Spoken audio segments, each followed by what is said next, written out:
Next up, St. Louis. I'm John Renton with my review of NWA Powerrr episode 38. So, this episode was delayed today for some odd reason, which is why you're getting it hours later because I work later on Wednesdays. I do apologize for that, but let me know your thoughts on this particular episode in the comments, please. And the Champion Series is over. Team Pope and Velvet have won, and title shots all around. Title shots for everybody. You get a title shot, you get a title shot. Everybody gets a goddamn title shot. People in the space station get title shots, and I don't even know how they would be able to answer the call. Maybe the referee will allow them a 20,000 count to get down to the ring in time. Anyway, what am I even on about? Who the fuck knows? So I can't say that the Champion Series was necessarily a complete dumpster fire, but it was a bit messy. It was an interesting idea, but I don't know. Considering that they have, back-to-back pay-per-views coming up, Empower is taking shape, and looks to be, kind of interesting. They're doing some good stuff, and having an all-women's pay-per-view is certainly a bold idea. NWA 73, though, going to be interesting to see how they pull that off. Hopefully the crowds are hot, and hopefully the pay-per-view buys are up from When Our Shadows Fall, which was not very good. So anyway, they have the losing teams, Aaron and Taryn, and Aldis and Melina. Taryn says, we lost better than anyone else, and, Melina didn't have anything to say, and Aldis called it the Corgan Conspiracy Series, and continues with that, driving it like a stake into a vampire's heart repeatedly throughout the show. And I like all this, but there are times where I was like, okay, are we just repeating the materials? Did they just tape the stuff out of sequence and just humans had to beat the stuff together? Who the hell knows? So Camille and Pope are talking. Who will win? Pope and Velvet, I just said. So yeah, the prize, 7 title shots, 1 for each captain and the participants and everything. And the title shots could be, redeemed at any time. Okay. They don't have that many championships, though. I mean, I guess we're just going to go a whole bunch of infighting. So anyway, the matches are chosen at random, and it's Joe Galli, Tim Storm, and Nick Aldis on commentary for the first match, and it's Trevor Murdoch versus Tom Latimer. There was some good action, some good clubbing blows, and, it was like, oh, could Murdoch win and possibly get one step closer to the edge? And is he about to break? No, he wants another shot at Nick Aldis' 10 pounds of gold, especially after the less than favorable response to the When Our Shadows Fall main event. Oh boy, really wasn't that well received, was it? But, Latimer did hit some nice moves, did hit a nice powerbomb. And the commentary continues to argue, and then the Diving Bulldog, 1, 2, 3, Trevor Murdoch gets the victory. And then Nick Aldis says, you'll never be champion as long as I live. Okay, we don't need to resort to murder to win championships. It's wrestling, it is life, but let's not resort to that. So anyway, we then get Mims versus Jax Dane. Power versus, Power, because Mims has some good power, but Dane clearly did have the power edge. He clubbed him down, got some nerve holds. Now, I will say that Mims did hit a nice diving shoulder block off the ropes. Corner clotheslines and a huge lariat. Very good move. He should make that his finisher. That just speed with the diving lariat. Very good shit.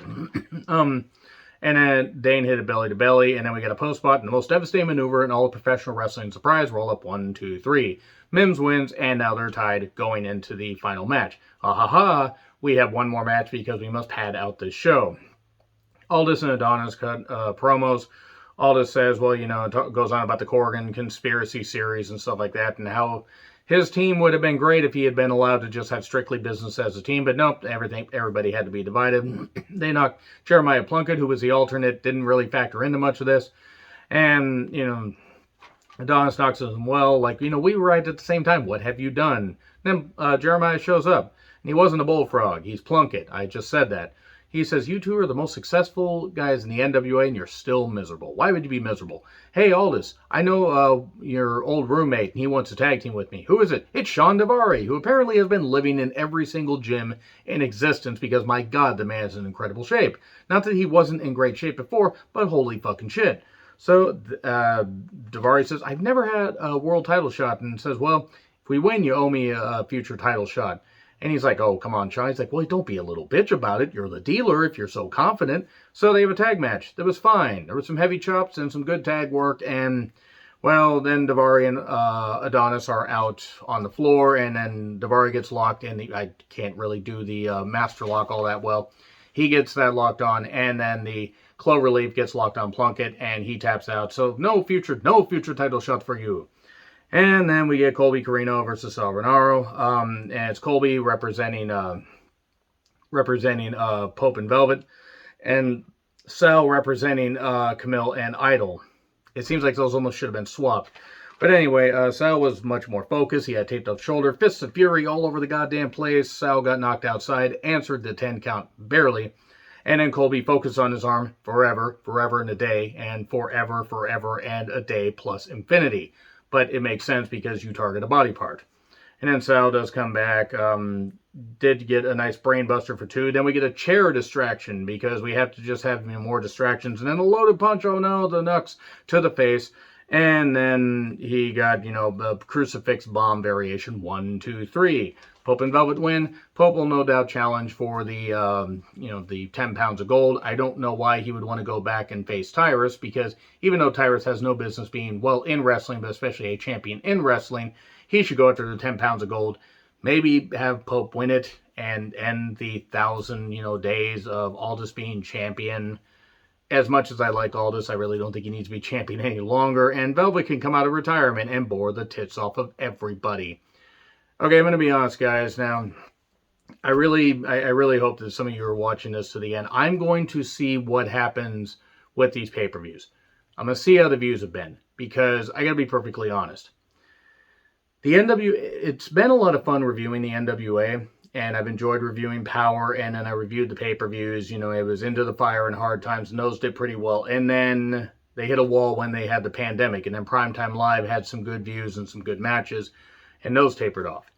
And ever since then, it's just been, it hasn't necessarily been a chore in that it's been bad, but just a lot of the program is bland.